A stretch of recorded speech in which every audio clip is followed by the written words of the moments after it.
Salut tout le monde, bonjour et bienvenue pour cette nouvelle vidéo de conseils Direct Vet.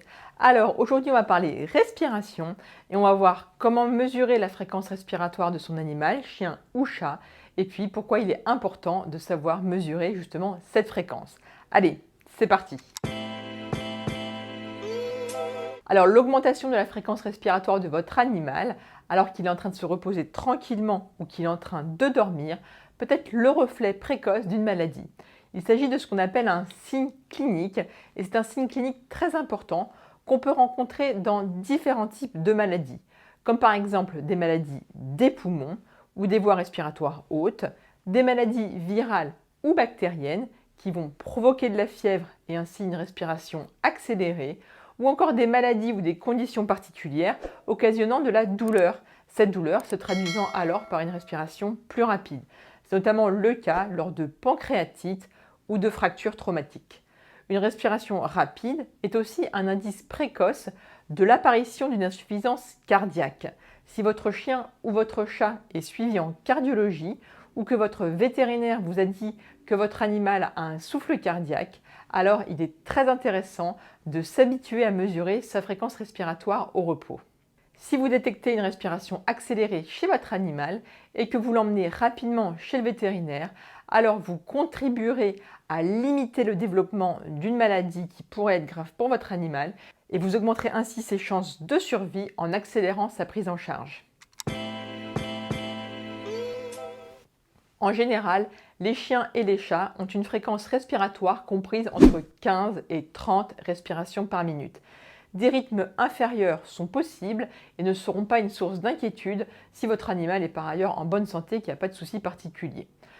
Une fréquence respiratoire au repos ou pendant le sommeil qui est constamment supérieure à 30 mouvements par minute peut, elle, être considérée comme trop élevée et anormale. Évidemment, on parle bien ici de fréquence respiratoire au repos ou pendant le sommeil. Il est évidemment important de souligner que la fréquence respiratoire de votre chien ou chat peut être bien plus élevée que 30 par minute lorsque les chiens et les chats ont chaud par exemple, sont stressés ou alors sont actifs ou viennent d'avoir été actifs juste avant. C'est normal et ce n'est donc pas problématique du tout. Par exemple, un chien qui est en train d'halter parce qu'il a chaud et qu'il a couru peut avoir sa fréquence respiratoire qui monte à 200 respirations par minute et là, bien évidemment, c'est totalement normal. Attendez que votre animal soit en train de dormir tranquillement ou soit en train de se reposer calmement dans son panier ou sur votre canapé. Attention, il ne doit pas être en train de rêver. De même, si c'est un chat, il est important qu'il ne soit pas en train de ronronner lorsque vous comptez ses respirations, sinon ça risque de vous gêner. La fréquence respiratoire pendant le sommeil est en général un petit peu plus basse que celle au repos. Observez bien le thorax de votre animal et vous allez voir qu'il monte et qu'il descend à chaque mouvement respiratoire. Prenez quelques minutes pour bien repérer ce mouvement de montée et de descente. On compte une respiration pour un cycle respiratoire complet, c'est-à-dire à la fois une montée et une descente. Enclenchez le timer de votre montre ou de votre téléphone pour 30 secondes, puis comptez combien de respirations ont lieu sur ces 30 secondes. Ensuite, il ne vous reste plus qu'à multiplier le nombre de respirations obtenues par 2 et ça va vous donner le nombre de respirations sur 60 secondes, donc sur une minute. Bien évidemment, vous pouvez aussi lancer le timer pour 60 secondes et compter tout simplement le nombre total de respirations sur ces 60 secondes sans avoir à multiplier par 2. Aucun souci pour faire ça si vous trouvez cela plus simple. Venez voir, on va regarder Madoff qui dort et on va compter ses respirations. Allez, c'est parti. Donc à chaque fois que ça bouge et que ça descend, c'est une respiration. Bon, je t'embête.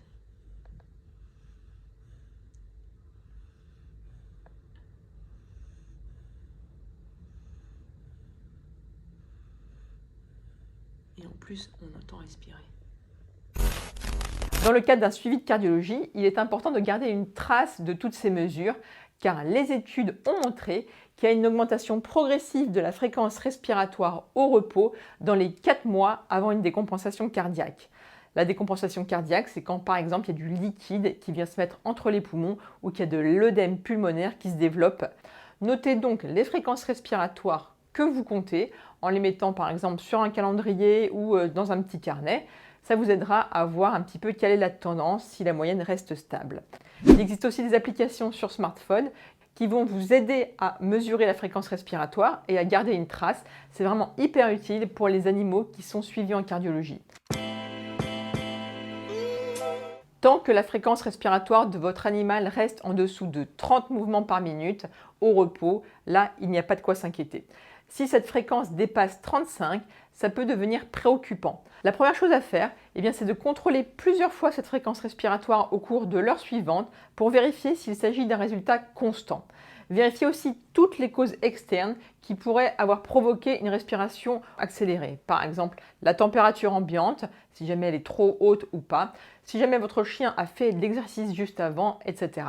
Si la fréquence respiratoire reste constamment augmentée alors que votre animal est bien au repos, qu'il n'a pas fait d'effort physique et qu'il ne fait pas trop chaud, dans ce cas-là, vous devez contacter votre vétérinaire. Si jamais la fréquence respiratoire au repos ou pendant le sommeil est augmentée et qu'il y a en plus d'autres signes cliniques ajoutés, comme par exemple de la toux, des efforts respiratoires importants, c'est l'animal qui va forcer sur son thorax pour faire rentrer l'air, ou une position anormale avec par exemple les coudes écartés, ce qui permet d'augmenter le volume thoracique et de faire rentrer plus d'air dans les poumons.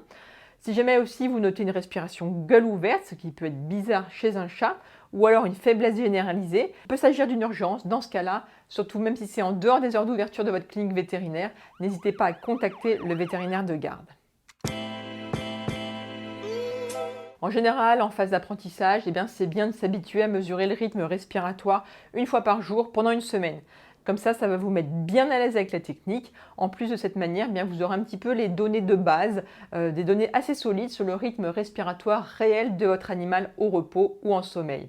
En suivi de cardiologie, c'est vraiment bien de mesurer la fréquence respiratoire de temps en temps, par exemple 1 à 2 fois par semaine. Si jamais la valeur moyenne de respiration au repos se met à augmenter alors qu'elle était stable auparavant, il est judicieux de planifier un contrôle chez votre vétérinaire pour qu'il ausculte de nouveau votre animal, qu'il fasse éventuellement une radio ou qu'il fasse une échographie de contrôle du cœur si ça n'a pas été fait depuis longtemps. Voilà, cette vidéo est terminée, j'espère qu'elle vous a plu. Si c'est le cas, n'hésitez pas à la liker, à la partager sur les réseaux sociaux.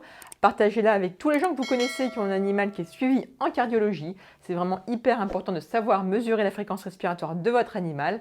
Petit cadeau bonus, si vous êtes sur cette chaîne, si vous êtes intéressé et soucieux de la santé de votre animal, chien ou chat, alors pour cela, vous êtes libre de télécharger gratuitement mon manuel des premiers secours pour chiens et pour chats. Pour cela, rendez-vous sur la page https://blog.direct-vet.fr/inscription. Allez, je vous dis à très bientôt. En attendant, n'oubliez pas, les animaux sont dans notre équilibre, alors protégeons-les. Ciao!